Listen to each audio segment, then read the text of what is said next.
And what about intention? See, more and more the scientists are getting to the conclusion that intention can affect and modify the physical realm, but they never talk about emotions. They insist on the intention. Well, but eventually they will, for this reason. This is a wonderful discussion we're about to have, so just relax. This is really, really a wonderful new place. So it's going to feel like we're off the subject, but we're not. We're right on it. So just hang in there, and it will come around to what you're reaching for.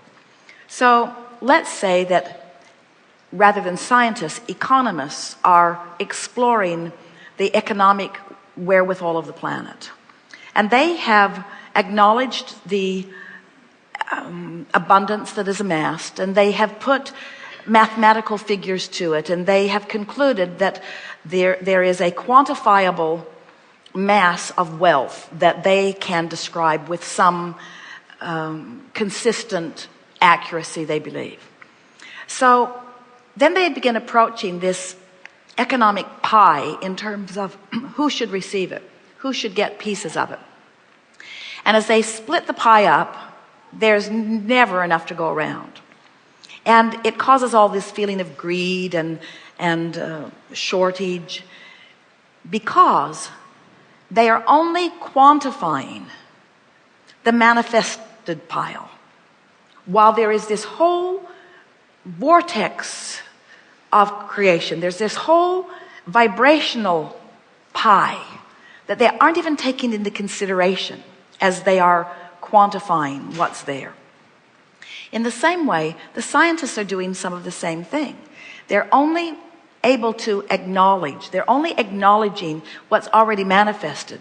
And until they are able to accept the reality of this pre-manifestation as something that is reality, then they will be dissatisfied in their discovery.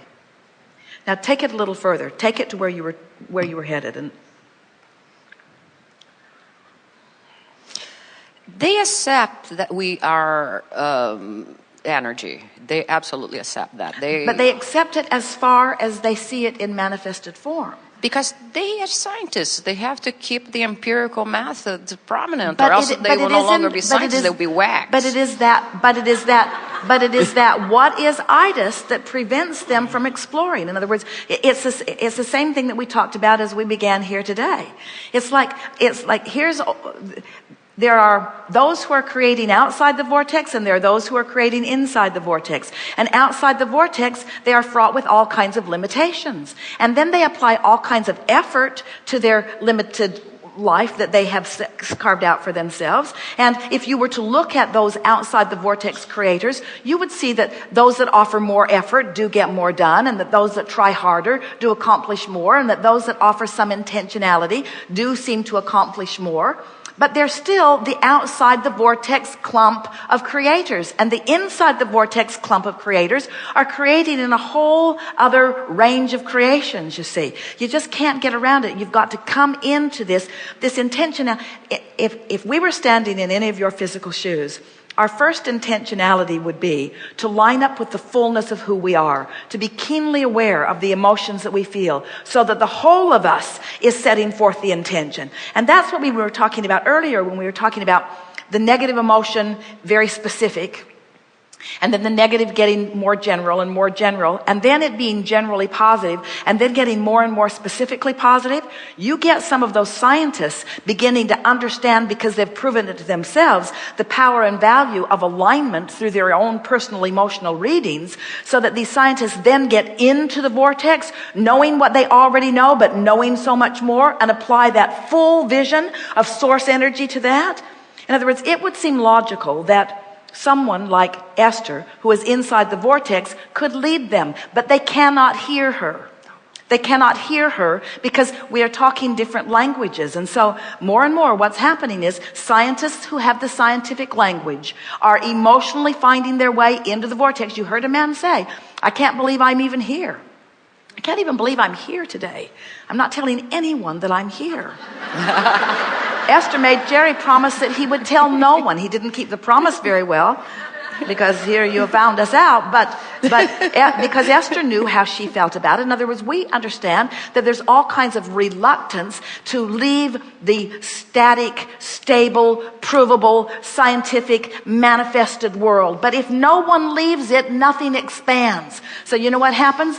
New babies are born who aren't holding themselves apart. In other words, new generations keep coming forth, springing off. The new generation will hear what Abraham is teaching before they've learned that they shouldn't listen to something like that. And then when they explore their scientific endeavor, they'll explore it from inside the vortex. You see what we're getting at? Yes, absolutely. I believe that physicists, astronomers, many of the science biologists are getting more and more spiritualist because they understand this is not a solid because universe. They have no way of explaining it otherwise. You just cannot stand in this physical world with you are brilliant, but you have not managed to scrape enough dirt together to launch another planet into orbit. You have to know that there's something more going on. And when you start to personally feel connected to that more that's going on, that's when you discover your empowerment. And that's when you begin to apply yourself. And when you apply intentionality to that aligned connection, then things really begin to move in a wonderful way.